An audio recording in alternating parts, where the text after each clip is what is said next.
দর্শক জানতে চায় যে আপনি কি এখন সাকিবের পরিবারের সাথে আছেন কিনা। জয়কে নিয়ে শাকিব খান একটা পোস্ট করেছে উনি আমেরিকায় থাকা অবস্থায়, যে মিস ইউ পাপা। এটা দেখার পর জয় কি দেখেছে? এটা ও দেখেছে, মানে ওই যে কিছু যে রিলসে চলে আসে, অবশ্যই বাবা বাচ্চাকে তো মিস করতেই পারে। 11টা ছবি আপনি কখন দেখলেন? এটা তো কোর্ট ম্যারেজ ছিল নাকি? বিয়েটাই বুঝতে পারিনি, অনেক ছোট বয়সে করেছি তো। ঘন ঘন অপু বিশ্বাস সিঙ্গাপুর কেন যায়?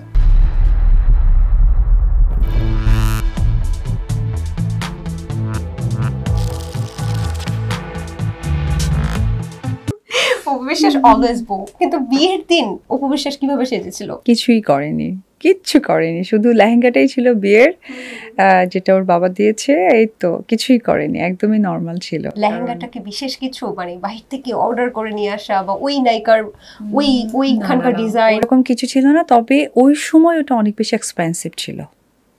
আচ্ছা, কেমন ছিল একটু শুনতে পারি কিছু? 2 লাখ প্লাস ছিল। হ্যাঁ হ্যাঁ, তো অনেক বেশি। কত সালে এটা?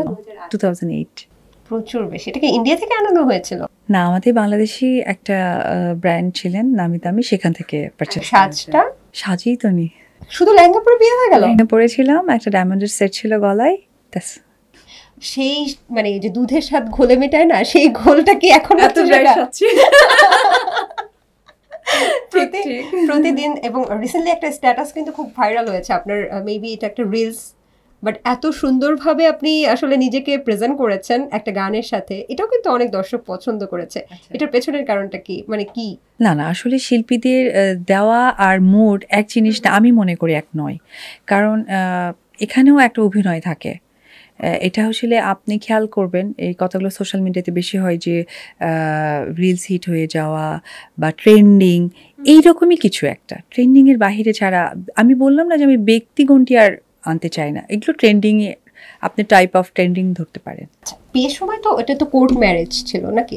বাসায় ম্যারেজ, তার মানে হচ্ছে মুসলিম রীতিতেই তো হয়েছে। ওই সময় কোনো মজার ঘটনা হয়েছে কবুল বলার সময়? বিয়েটাই বুঝতে পারিনি, অনেক ছোট বয়সে করেছি তো, ওইভাবে বুঝে উঠতে পারিনি। আমার কাছে মনে হয়েছিল যে মার একটা বাধা আসতো সবসময়, সেই বাধা অতিক্রম করার জন্য নাকি বিয়ে করা উচিত, তাহলে আর মার বাধাটা আসবে না।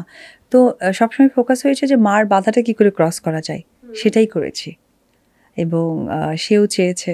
ঘন ঘন অপু বিশ্বাস সিঙ্গাপুর কেন যায়? ওইখানে আমি এবং আমার বাচ্চা দুজনেরই ডক্টর দেখানো হয় লাস্ট 5 to 6 years। আচ্ছা, বাংলাদেশে বা আমেরিকা অন্যান্য জায়গায় কেন না, সিঙ্গাপুরে কেন? সিঙ্গাপুরে ডক্টর প্রেফারেন্স করা আছে বিধায়। গুঞ্জন আছে সিঙ্গাপুরের কারো প্রেমে পড়েছে অপু বিশ্বাস, এটা কতটুকু?